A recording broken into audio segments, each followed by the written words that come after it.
Fine, how are you today?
Okay.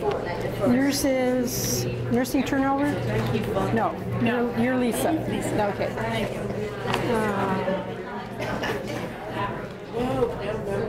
Who's the other person? Okay, let's go ahead and get started again.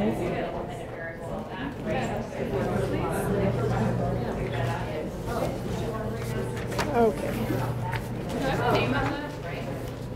Yes, Anne Marie. Okay, is there somebody else that gave me? Here we go. There we go. Okay. Okay. Let's talk a little bit about the abstract and kind of skim through the rest of the paper. And we're going to have a bonus day today. I'm going to, if I find my information. Sure. 1 minute. Did everybody get a lunch ticket? Hi. Okay. Okay. Well, good. Congratulations. Yeah. That's okay. That's okay. That's okay. I'm used to students doing lots of things in class, so that's okay. Don't worry about it. Thank you. Okay. Abstract. How important is the abstract? Very. Because besides the title, that's what people are going to read. Yeah. And again, each of the journals are going to have different specifications in terms of how you want to do that.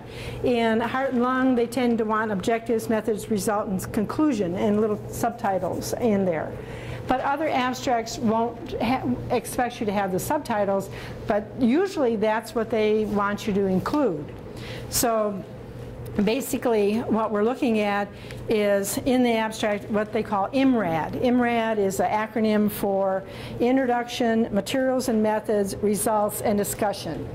Okay, and so those should be a part of the abstract in the skimpy little word numbers they want. Okay, now if they tell you want an abstract in 50 words or less, that's going to be tough. So many of them are 100, 150 words, but there will be a limit. And again, somebody's going to do a word count to make sure that you don't exceed that limit.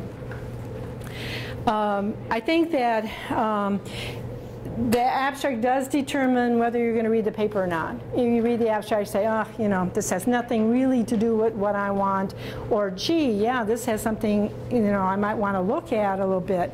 But before you put the paper away or ignore it, and if you have the whole paper, I will look at the references, because one of the things you can find is that maybe the author topic of the paper is one thing, but then when you look at the references, there are some things in there that might interest you, and you can you know, hunt them up and maybe find them useful. Depending on the type of study that it is, you know, if it's an empirical study, a pure research study, there's usually these certain criteria. Other times, if it's a systematic review, they're going to have something different in there.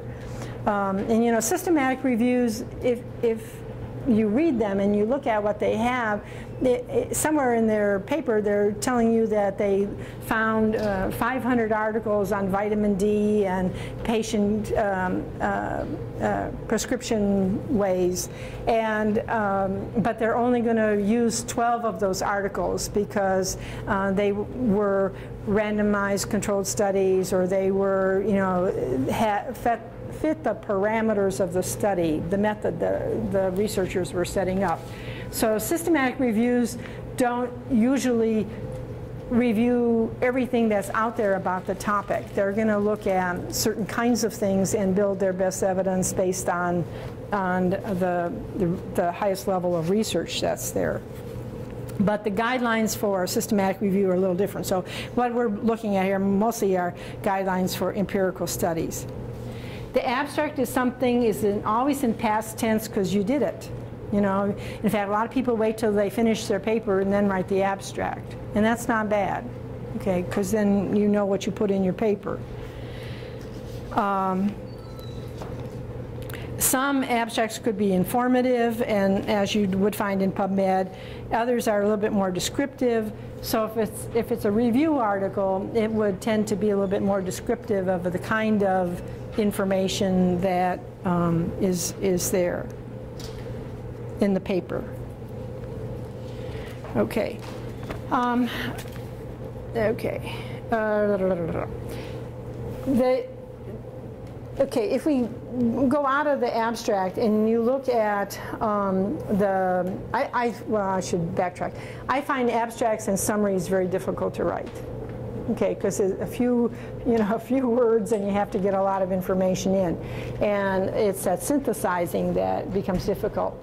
But don't put anything in your abstract that needs a reference. Okay, you should not have any references cited in the abstract. Okay, so that limits you. You can't say, according to Smith and Gibbs, vitamin D, we don't need vitamin D supplements. Okay, that you don't want to put that in your abstract, because what would happen is the abstract should stand alone and your reference list is somewhere else. So it's general information in the objective or the introduction of that abstract. Okay, the first part of the text, the body of the text, does it say introduction in front of it, or is it just start writing text? Yeah, it doesn't say introduction. And it's assumed that when you're writing a paper that the first part is the introduction. And what are you going to put in the introduction?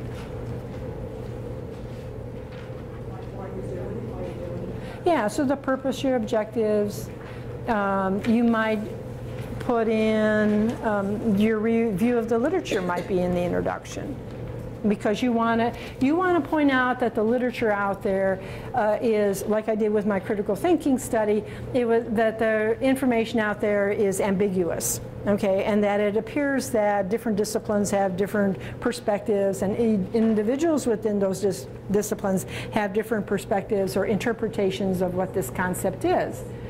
And so, you know, and then you're citing that. You can just say there's differences of opinion. Well, how does the reader know that? So you would have some citations that would lead the reader to some articles indicating that where the differences of opinion are.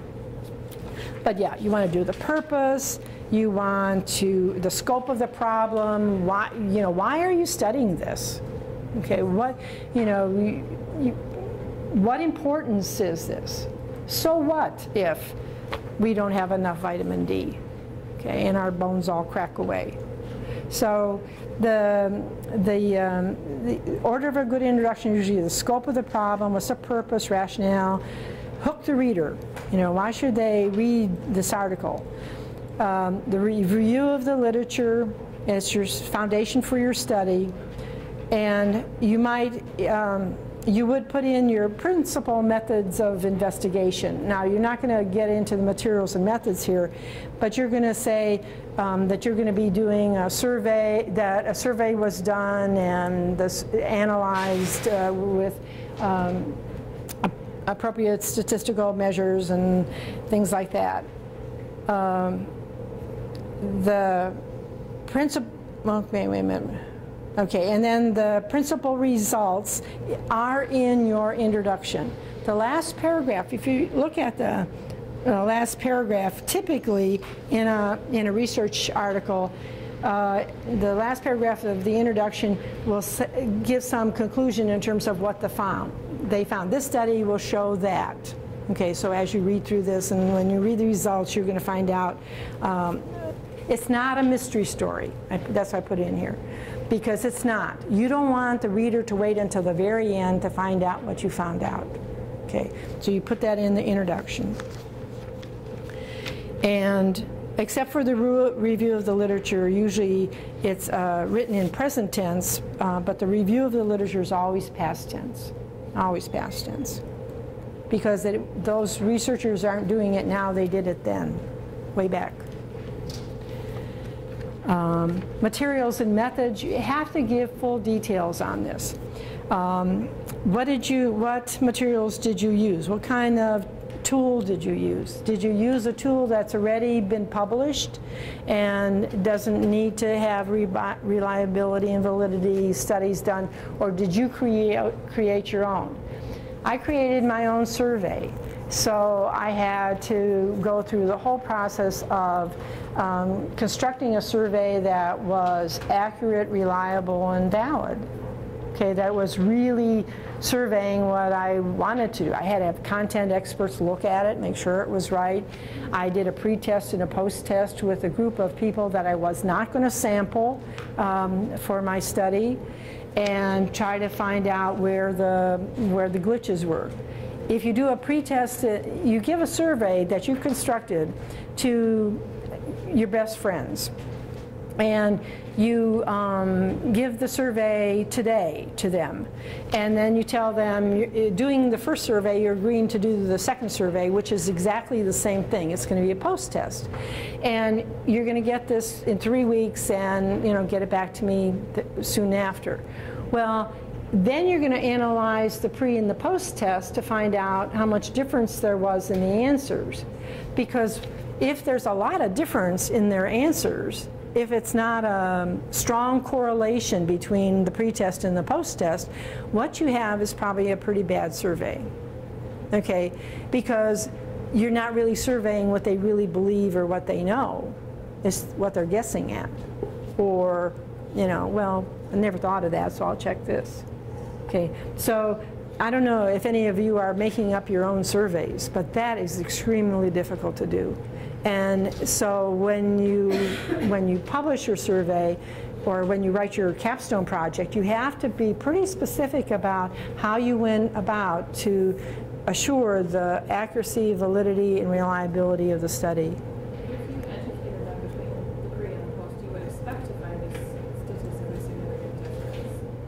Not necessarily. If I'm asking, it depends on what you're asking. What I was asking was, what do you believe critical thinking is? Okay, so their beliefs should not change much in 3 weeks. Okay, now if you do a pre-test and a post-test and an intervention in between, yeah, you would hope that there's going to be a difference. But that's not what I'm talking about. I'm talking about an initial survey. Some of you are using standardized tools, which is great. There's a Watson Watson-Glasser critical thinking survey that nurse educators love to use. It's not geared for nursing, but it is a standardized test. You don't have to make up your own survey. You use that and find out what's what. But with the population that you're surveying. But when you make up your own, okay, it's, you know, there's classes, actually a whole semester classes on how to create surveys. And so if you can find a tool that's already published and, you know, has the reliability, validity information, then that's helpful. Dr. Gordon? Yeah. Like for mine, I have a tool, but I adapted the tool, so I obtained permission to Okay. use the tool and also adapt it. And so when it's revised state now, I used, you know, a panel of experts to Okay. review it. Okay. Okay. And I think depending on how much you revised it, I think the key is if you took 3 questions or three questions out of the survey and put them into your 50-question survey, then you know, you revised, you just borrowed 3 concepts to put in your survey, and you know, then your survey is really a new survey and probably needs to go through the accuracy check. But content experts can help a little bit with that. But if you're modifying a few words or you're making it more specific for your population that you're dealing with, you know, you're tweaking, you're editing it a little bit, you're probably going to be all right. And so the content expert review would be enough. You know, I would go with the suggestion of your advisor on that. I mean, because they would know how much you're adapting from. But I know the people who are using my survey, I tell them, I said, you can use it, but when you publish your paper, acknowledge where the original survey is from. Okay? Because if somebody goes to them and say, I want to use your survey, and they've modified it significantly from the original one, then you can't be guaranteed that it's measuring what it's supposed to measure. So it depends on how much you're adapting. Well, I mean, mine was I adapted a lot, but I mean, I went by the advice of my Okay. advisor. I mean, Okay. she just said to have it reviewed by your. Okay, and then if they said, well, then to go ahead. Well, in the what you would do then, I think in your materials and methods section of your paper, you're going to indicate that you used a survey from so and acknowledge where that original survey was from, and modified it to meet the project that you're working on, and it was reviewed by 5 contact experts or something like that. But you have to say how you try to assure that it was still a quality survey. So you have to put that information in. You can't just say adapted from, because what it, you know. Right. Yes? And like you said, she just submits the pretest is the surveys, but she does not need to do the intervention. She gives them the survey, and then they take the pretest and they take the post-test, but they don't do the intervention. Well, if you're looking at a survey that you want to see, you've constructed, and you want to see if they answer the same way, you know, so you're doing a pairwise study there, a statistical analysis. You're looking at how the subject A over here answered on the first survey, first question, second question, all the statements, and also on the second. And you're looking to see how much difference there is. If there's a statistically significant difference between the pretest and the post-test on most of the people who took the test, then you're going to have a problem, and you're going to have to review the test. But you never do the intervention. Yeah. Well, and you know, a lot of the nursing surveys we don't do. Well, you folks do interventions, which is great, and I think that's excellent. But a lot of surveys, even in doctoral programs, PhD type programs, they're not doing interventions. They're looking at opinions, or what do people believe, and you know, that kind of thing. But the tools have to be good. Okay, and materials and methods always past tense, because that's what you did, that's what you in the past. You know, when you start working in biological labs, you have to worry about the animals and how they were maintained and what kind of cages they were in and who sold the cages to you and all these kinds of things. Humans, you want to put how you selected your population or your sample for your study. And usually in there you put in something about going through the IRB and getting informed consent. And for some publishers want to see the information from the institutional review board. So that document that you get that they say they approve your study, keep it. Keep it with, you know, your bound copy of your capstone project. And some people sometimes even want to have it in the appendix. So, you know, because somebody might want to see that, just to make sure. Because we have, you know, there's a lot of scientists out there who have done some crappy research and haven't followed the institutional review boards.